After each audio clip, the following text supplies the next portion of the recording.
Hello, and welcome to our week ahead reading. This is our week ahead reading for the week of July 20th, and let's go ahead and get right into it. So, I have runes and animal medicine cards for you this week. I actually have two animal medicine cards, which is unusual, and I have four runes. So, we have a big message this week. If you are new here, quick little description or understanding of how this works. Every week I connect into the week ahead and I bring a message forward for the collective. So the caveat to these readings always is take what resonates, leave what doesn't, because I'm reading for a large collective. Intention of these readings is to help us just understand the energy that we are moving into in the week. I am not predicting anything at all. These are not predictive readings. These are just what is the energy of the week so that we can meet it as best as possible. So let's actually talk a little bit actually this week about the astrology that's happening. We have in the sky right now what is called a Barbalt basket, the Barbalt basket. I talked about this a little bit a couple weeks ago, but basically it's this configuration that is named this way because of the astrologer that discovered it and wrote predictions about it. That this configuration of the sky would basically be the time of a great change, a great turning of energy or like society in some way, shape, or form, which kind of makes sense. I mean, that does very much seem like it fits with where we are. And of course, the thing that is always true with something happening in the sky is that when it's happening, we're in it. We're like, okay, let's see what happens. But we don't ever really know how the configuration in the sky is going to affect us long term until we live through it long term, right? So we have this configuration happening. It peaks like July 18th, 19th, 20th, 21st, 22nd. It's like in that time period, essentially. And so we're already in it, right? You're going to receive this on the 20th and you'll be watching this sometime July 20th or after. So we're already in this configuration, and these few days are like when it is exact, and then we'll see what else continues to happen after the configuration moves on, right? And it will still be loosely like working with us, because what's happening, what the Barbalt basket actually is it is a configuration of our outer planets, all of which have now moved into new signs. So our outer planets are slow moving. They take a while to move, right? They're not like the sun that changes signs every 30 days, or like the moon that changes the signs like every like 36 hours or something like that. These are planets that can take years to move. So our four of our main outer planets, Pluto, Jupiter, Neptune, and Uranus, they are in this basket formation. And they're all meeting at 4 degrees of the sign they're in. So we have Pluto at 4 degrees of Aquarius, we have Jupiter at 4 degrees of Leo, we have Neptune at 4 degrees of Aries, and we have Uranus at 4 degrees of Gemini. And they make, this like basket configuration in the sky. And it's unusual because we have all of these planets have just changed signs in the last, Jupiter just changed signs like a couple weeks ago, end of June, so 3 weeks ago. All of these planets have just changed signs, and like Pluto can take 15 to 20 years to change signs. Neptune takes 13 to 15 years to change signs. Uranus takes about 7 years to change a sign, right? So it's unusual that they all just changed signs. Jupiter only takes about 13 months, so that's the least unusual of all of them. But they've all just changed signs, and now they're all in fire. Fire or air signs. Right. So the last few years we've had a lot of like earth, water energy, and now we're here in this like fire, air energy. So very interesting. It's prophecy to be one of these big time periods that changes us, just like 2020 was also predicted by the same astrologer who predicted that the Barbalt's basket, what we're in right now, will be something quite significant for us. So we'll see what happens, right? So that's the context I want to give you astrologically of what's happening this week. I'm sure there are other things happening. I do think, I think Mercury retrograde ends this week. I think it's like Wednesday or Thursday, and then Saturn goes retrograde over the weekend, I believe. But otherwise, I'm not going any deeper into the astrology. What I am going to go into is share with you what I've pulled. So, potentially one of those weeks that has a lot of energy for it, a lot of energy in it.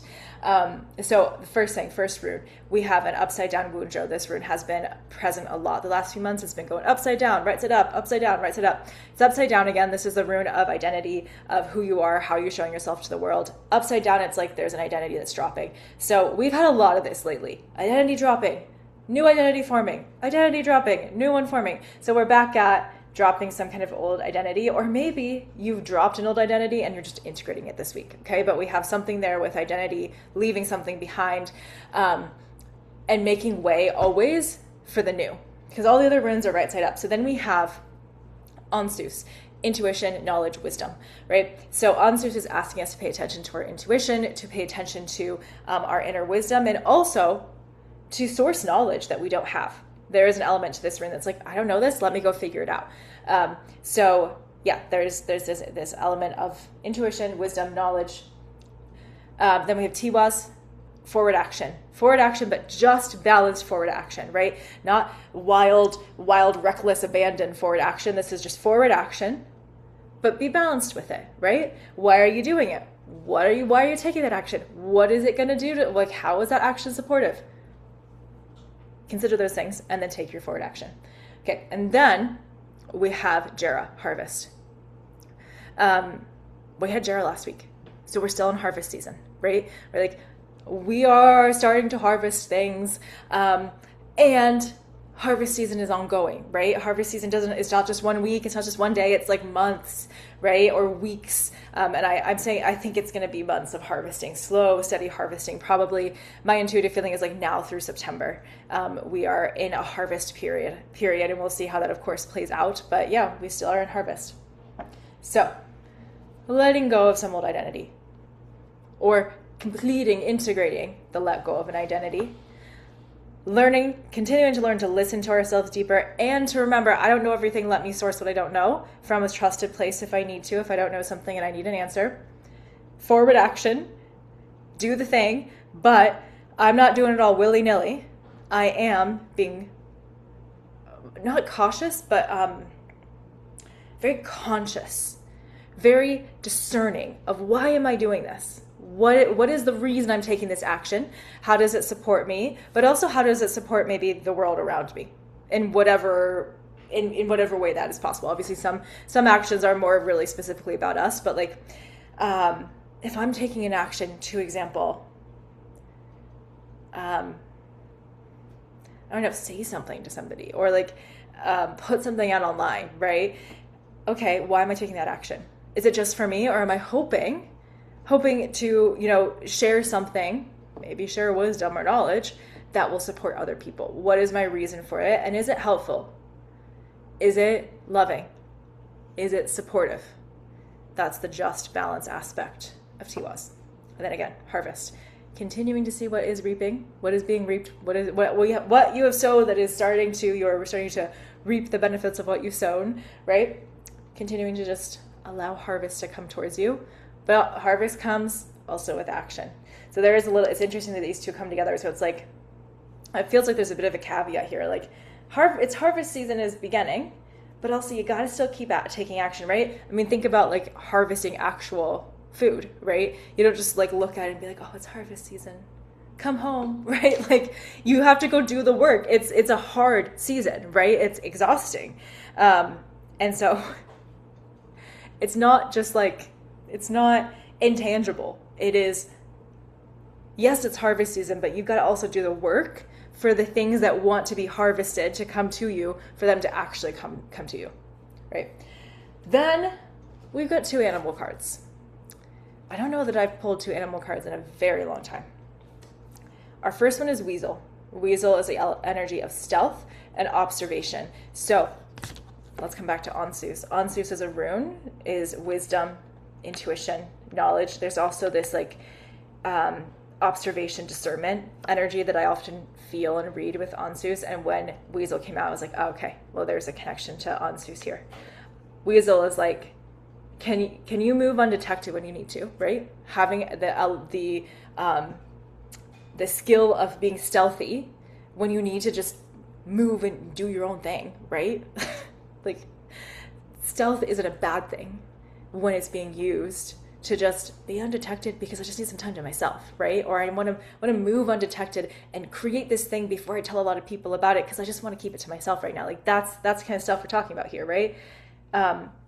So weasel is stealth and observation, like using your ability to maybe not be seen so that you can observe what's happening around me, as you can listen to your inner intuition, maybe learn something, expand your knowledge and wisdom. So we have Weasel helping us there and teaching us this is a good week to observe. This is a good week to move quietly. This is a big week. That doesn't mean you need to be shouting what is happening for you or what you're receiving or your harvest or your actions from the rooftops, right? There are some things that might be public, but it's such a good lesson to learn how to move in silence and then share what you're doing, what you've been moving through, what you've been creating or whatever, when you're ready to, and not a moment before. Move in silence. Keep it to yourself. Grow the idea. Grow the thing, whatever it is. Bring in the harvest. Understand it. Integrate it. Allow it to go from knowledge to wisdom. Knowledge is like, oh, I've learned it. It's in my mind. Wisdom is like it's embodied before you bring it out, right? So Weasel is reminding us that it's okay to move, to keep some things hidden and okay and safe to ourselves, and just to sometimes just to observe. Like I don't have to say anything or do anything. I can just observe and keep some things to myself. Then we have Antelope. Antelope, really powerful animal. Antelope is action. So Antelope and Tiwaz, action. Move forward this week. Antelope indicates a message of higher purpose. Antelope arms you with the bow of authority and forces you to act. And that's interesting because Tiwaz, the rune looks like an arrow, right? Bow and arrow. Interesting. And forces you to act on behalf of self, family, clan, nation, and finally Mother Earth. Antelope says, do it now. Don't wait any longer.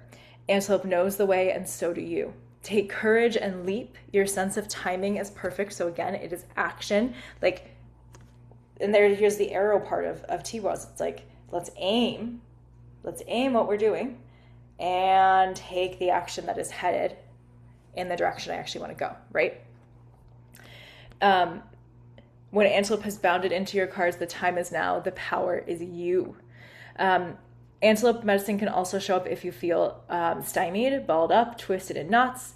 Antelope powers speak of proper action and soon set you free. So listen, and even more importantly, act. Listen to Antelope. Connect to Antelope. If you have a practice where you connect to animals as like animal medicine, connect to Antelope this week. See what Antelope might have to say to help you act, to help propel you forward in the action that is here for you right now.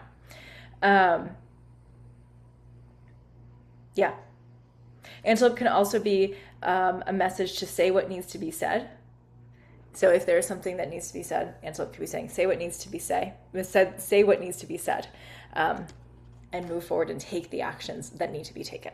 So we've got a really interesting energy this week. We've got like all this stuff happening in the sky that we're just going to keep seeing how that impacts us over time. We have this energy of like, we're really being asked to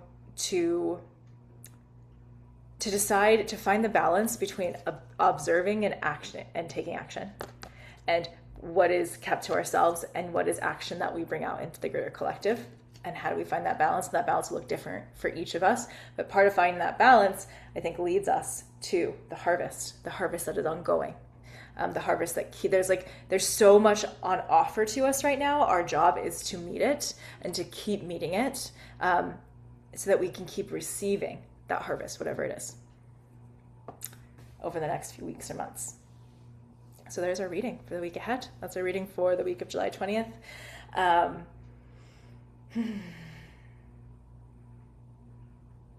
Trust yourself this week. Stop. If you've been second guessing yourself, stop second guessing yourself just this week. Especially like if you've been second guessing yourself over the same thing for a while, it's like, trust yourself and take the action, right?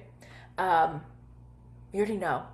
when we second guess ourselves forever, like there's a part of us that already knows the answer. We just don't want to trust that answer because it's scary, right? So if you're in that situation, this is a week to stop holding yourself back. Yeah, I think that's it.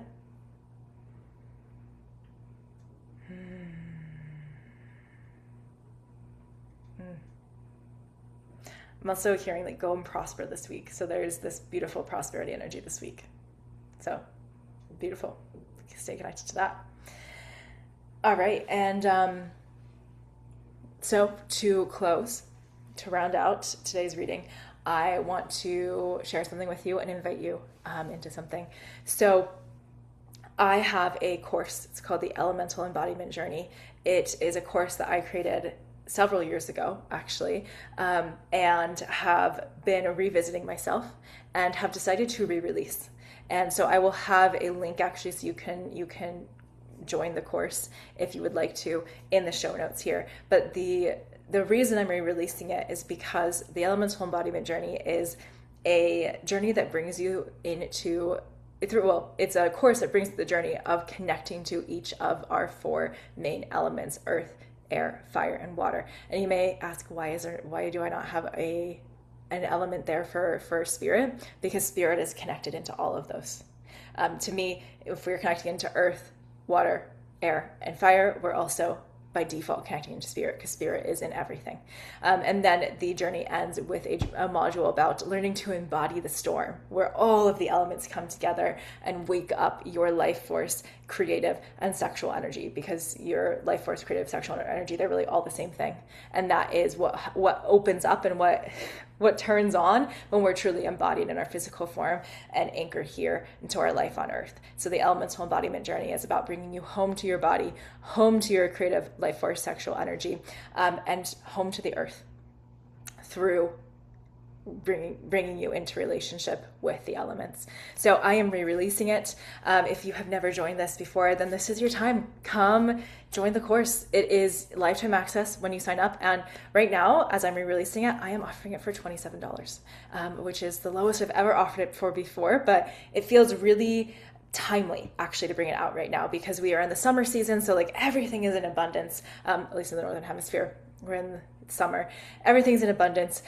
We are in a time of great change, and so like collectively, and also for a lot of us individually. And so having a grounding practice and connecting to the body and to the earth and just being connected to ourselves is so helpful when we're in these times of great change. And yeah, it just feels like it's a really great time to tap back into these teachings.